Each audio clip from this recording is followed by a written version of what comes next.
तो आइए बच्चों, हम लोग इलेक्ट्रोफिलिक एरोमेटिक सब्स्टिट्यूशन की बात कर रहे थे, जिसमें हमने अपने पहले लेक्चर में आपको बेंजीन की रिएक्टिविटी और बेंजीन पे अगर कोई फंक्शनल ग्रुप लगा हुआ हो तो उनकी रिएक्टिविटी बेंजीन के रिस्पेक्ट में कैसे अरेंज करते हैं, इन चीज़ों का थोड़ा सा आइडिया दिया था।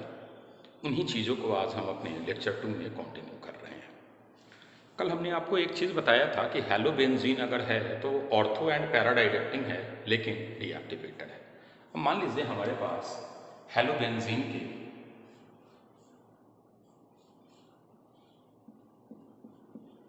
ये सारे केसेस हैं, फ्लोरोबेंजीन, क्लोरोबेंजीन, ब्रोमोबेंजीन और आयोडोबेंजीन।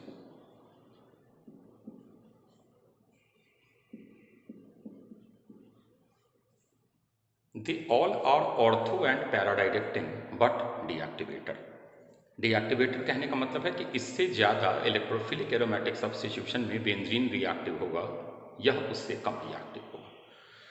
वजह यह था कि हमने आपको बताया था कि रेजोनेंस के कारण रिंग पर नेगेटिव चार्ज तो डेवलप होता है, लेकिन माइनस आई नेचर हैलोजन का होने के कारण नेगेटिव चार्ज का कुछ पार्ट एक्स जो है वो विड्रॉ कर लेता है और उसकी रिएक्टिविटी समवट डिक्रीज हो जाती है। अब अगर बच्चे को बोला जाए कि आप ई आर एस में इसकी रिएक्टिविटी अरेंज करो, तो बच्चे को लगेगा कि फ्लोरीन का माइनस आई सबसे पावरफुल होता है, तो ये तो निगेटिव चार्ज को सबसे ज़्यादा खींचेगा, दैट इज़ वाई इसकी रिएक्टिविटी सबसे कम होनी चाहिए, लेकिन फ्लोरो सबसे ज़्यादा रिएक्टिव होता है। बहुत इंपॉर्टेंट बातें हैं, जनरली बच्चे गलती करते हैं, केयर कीजिएगा। बच्चे ने बोला कि सर हमने जो आंसर सोचा उसका बिल्कुल रिवर्स आंसर या उल्टा आंसर क्यों है। तो आपने माइनस आई नेचर को पहले देखा, रेजोनेंस की एक्सटेंट को आपने चेक नहीं किया। अगर आप रेजोनेंस की एक्सटेंट पे आ जाइए तो फ्लोरीन सेकेंड पीरियड एलिमेंट और यहाँ जो कार्बन है ये भी सेकेंड पीरियड एलिमेंट है, दैट इज़ वाई फ्लोरोबेंजीन का रेजोनेंस सबसे इफेक्टिव होगा, क्योंकि अर्लियर हम बोले हुए हैं कि रेजोनेंस एक तरीके का ओवरलैपिंग प्रोसेस है। तो अगर इसकी रेजोनेंस सबसे ज़्यादा इफेक्टिव है तो ऑब्वियस सी बात है कि इस पर नेगेटिव चार्ज सबसे ज़्यादा रिंग पे आएगा।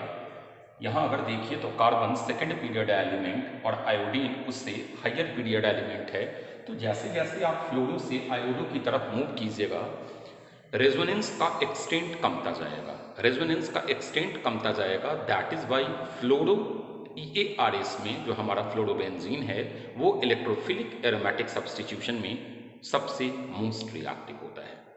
बातें समझ में आ गई।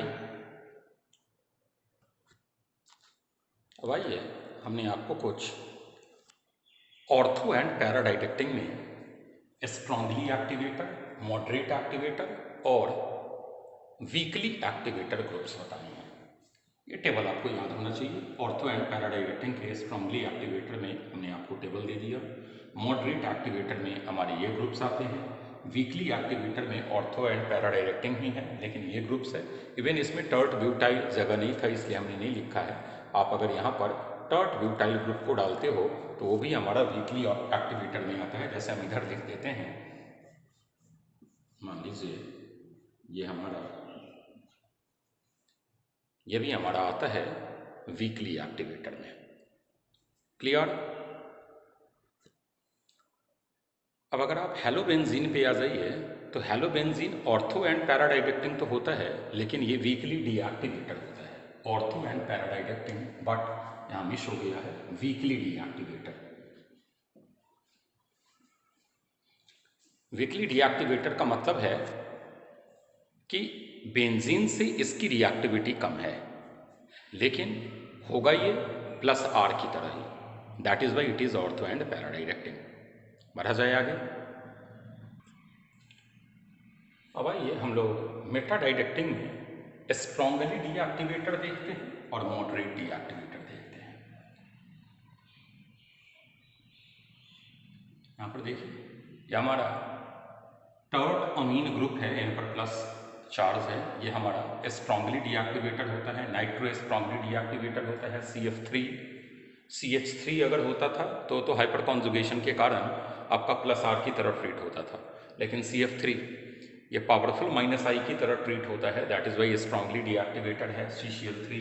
फिर मॉडरेट डीएक्टिवेटर में आ जाइए तो sulphanilic, carboxylic acid, cyanide, aldehyde, ketone etcetera. Clear? हमने आपको एक रेडीमेड टेबल ही दे दिया है, strongly activator, moderate activator, weakly activator, strongly deactivator, moderate deactivator और वीकली डीएक्टिवेटर। अगर आप यहाँ तक आ जाइए तो ये तो हमारा O एंड P डायरेक्टिंग है। इन दो में आ जाइए तो ये दो हमारा मेटा डायरेक्टिंग है।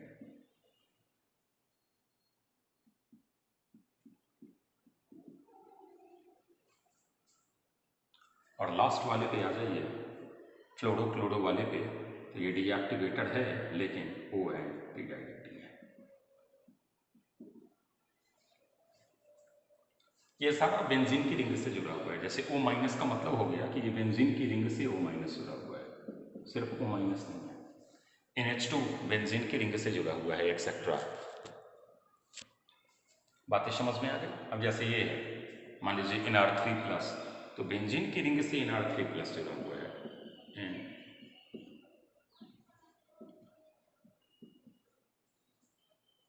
क्लियर? बढ़ा जाए आगे।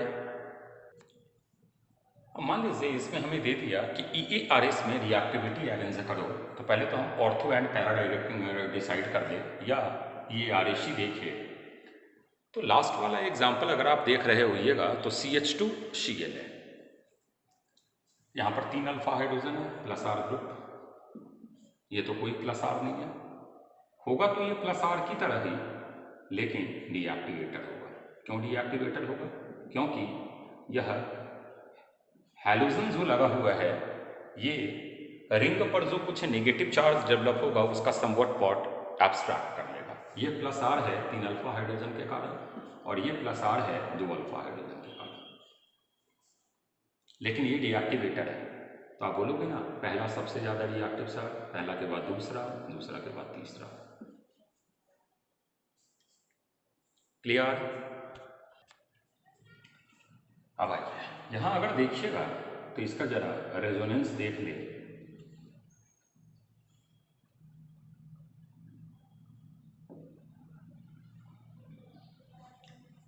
रेजोनेंस तो प्लस R की तरह है, प्लस R की तरह मतलब O एंड P डायरेक्टिंग, लेकिन है डीएक्टिवेटर। क्यों डीएक्टिवेटर? क्योंकि हैलोजन लगा हुआ है। तो क्या हो जाएगा, पहले का रिएक्टिविटी दूसरे से ज़्यादा होगा। बढ़ा जाए आगे।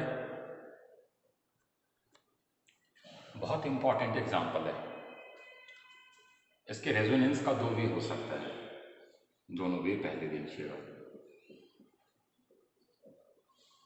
पहला वे मतलब प्लस R की तरह, और दूसरा वे देखिएगा, ये करेक्ट होता है माइनस R की तरह, ये ट्रीट नहीं करता। होता तो ये है लेकिन ये डीएक्टिवेटर होता है। इसके NO नाइट्रोसो के पावरफुल EWG नेचर के कारण। मतलब अगर बेंजीन और इसमें आपको कंपेयर करना हो तो आप बोल सकते हैं कि बेंजीन ज़्यादा रिएक्टिव होगा नाइट्रोसो बेंजीन से, EARS मैकेनिज्म में। क्लियर?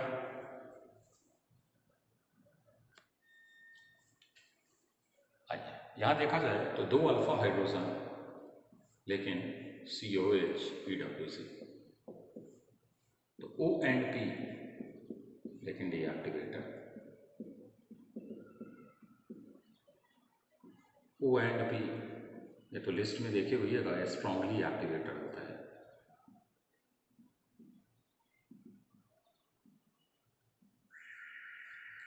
ये अगर देखेगा तो ये मॉडरेट एक्टिवेटर में आता है।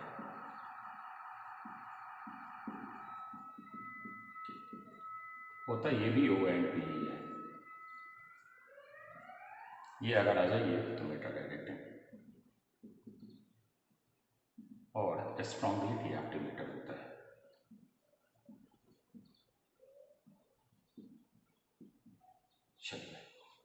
हमें अरेंज करना है तो हम बोलेंगे दूसरा, दूसरा, दूसरा के बाद तीसरा, तीसरा के बाद बच्चा बोलेगा पहला, पहला के बाद चौथा।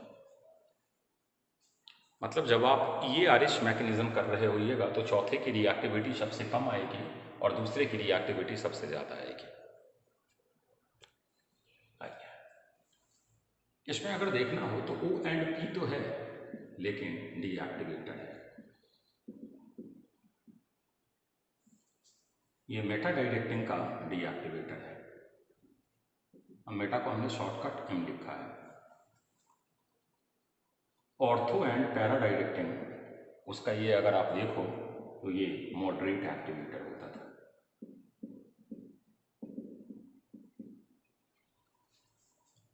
और ये वाला आ जाइए तो 2 अल्फा हाइड्रोजन, ये हमारा वीकली एक्टिवेटर होता था। और होता ये भी O एंड P डायरेक्टिंग था। बताया हुआ? चलिए, अगर अब आप देखोगे तो बोलोगे कि सर तीसरा, तीसरे के बाद आ जाइए सर चौथा, चौथे के बाद आ जाइए सर पहला, पहले के बाद आ जाइए सर दूसरा। ई आर एस में सारा मैकेनिज्म ई आर एस में अरेंज किया जा रहा है। बढ़े आगे। अगर आप देखिएगा तो O and P 2 alpha hydrogen लेकिन deactivator, O and P 1 alpha hydrogen लेकिन डीएक्टिवेटर।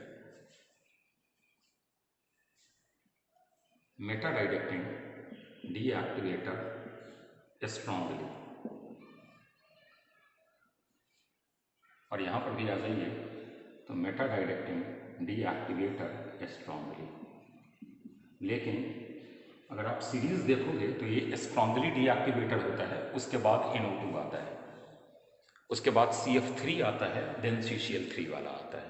तो आ जाइए दूसरा, दूसरा के बाद तीसरा, तीसरा के बाद आ जाइए तो पहला, सॉरी के बाद चौथा, चौथा के बाद आ जाइए तो पहला।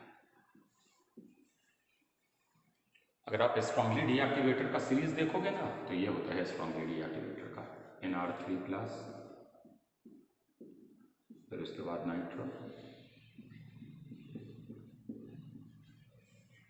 फिर उसके बाद CF3,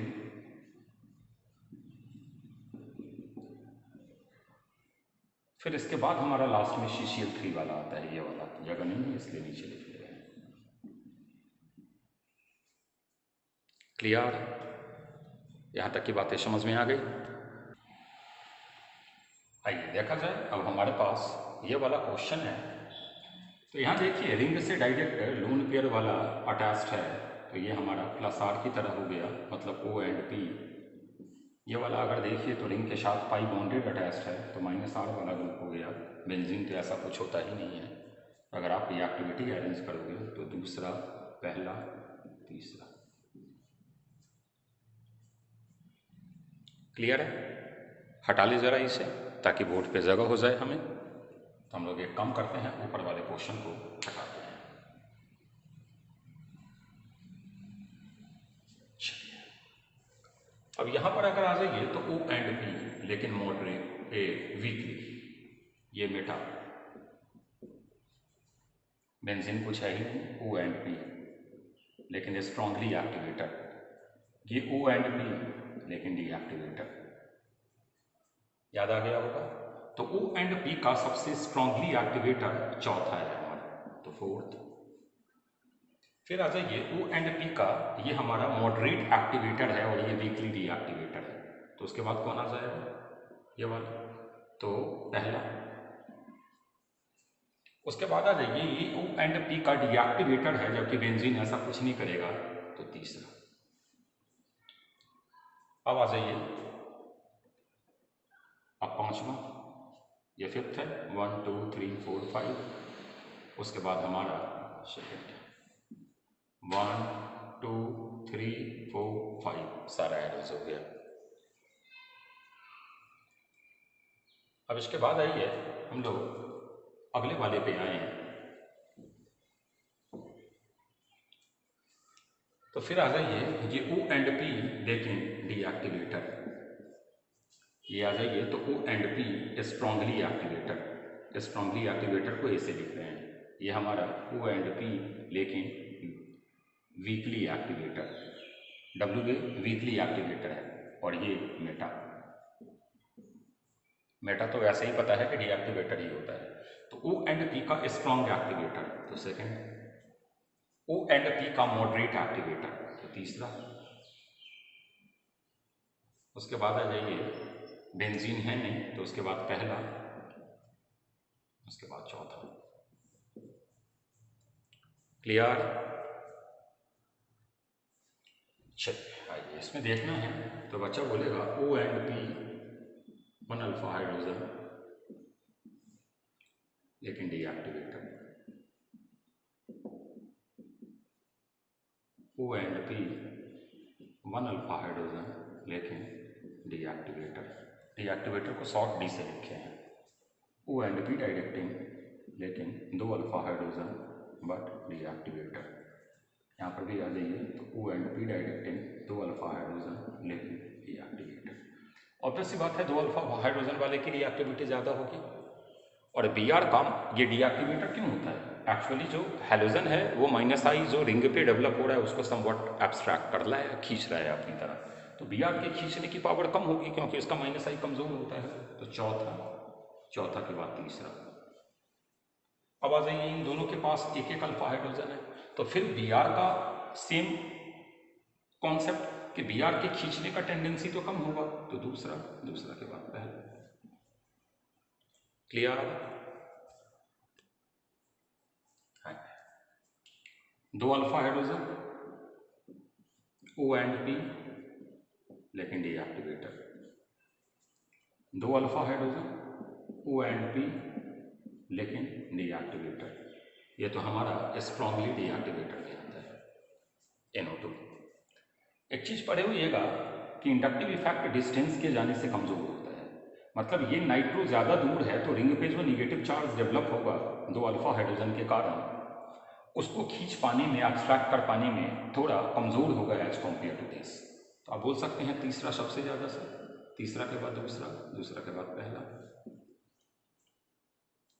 क्लियर? तो आइए अब जरा हम लोग इन अपने सारे क्वेश्चंस को देखें, तो अब सीधा हम आंसर देखते जाते हैं। तीसरा, तीसरा के बाद आ जाइए चौथा, चौथा के बाद पहला, पहला के बाद दूसरा। क्लियर है? हटाए फास्ट। चलिए अब अगले पे आ जाइए, तो 1 2 3 4, चौथा सबसे ज़्यादा, चौथे के बाद आ जाइए तो पहला, पहले के बाद आ जाइए तो दूसरा, दूसरे के बाद आ जाइए तो तीसरा। क्लियर?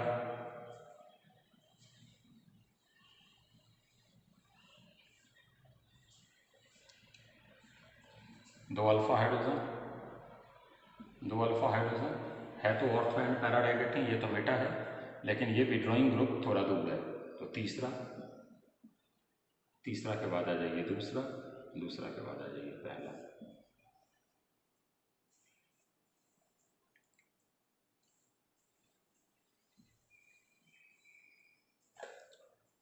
तीन अल्फा हाइड्रोजन,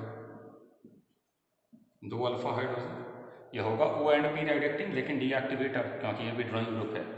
एक अल्फा हाइड्रोजन होगा O एंड P डायरेक्टिंग लेकिन डीएक्टिवेटर, तो पहला, पहला के बाद दूसरा, दूसरा के बाद तीसरा। क्लियर? दूसरा सबसे ज़्यादा, 2 अल्फा हाइड्रोजन, 2 अल्फा हाइड्रोजन, लेकिन ये पावरफुल विड्रॉइंग ग्रुप है, तो ये अगर, तो ये पावरफुल विड्रॉइंग ग्रुप है, लेकिन इसमें टॉटामेरिज्म भी होगा, टॉटामेरिज्म होगा तो ये वाला H का NO2 की तरफ सप्लाई होने लग जाएगा। ये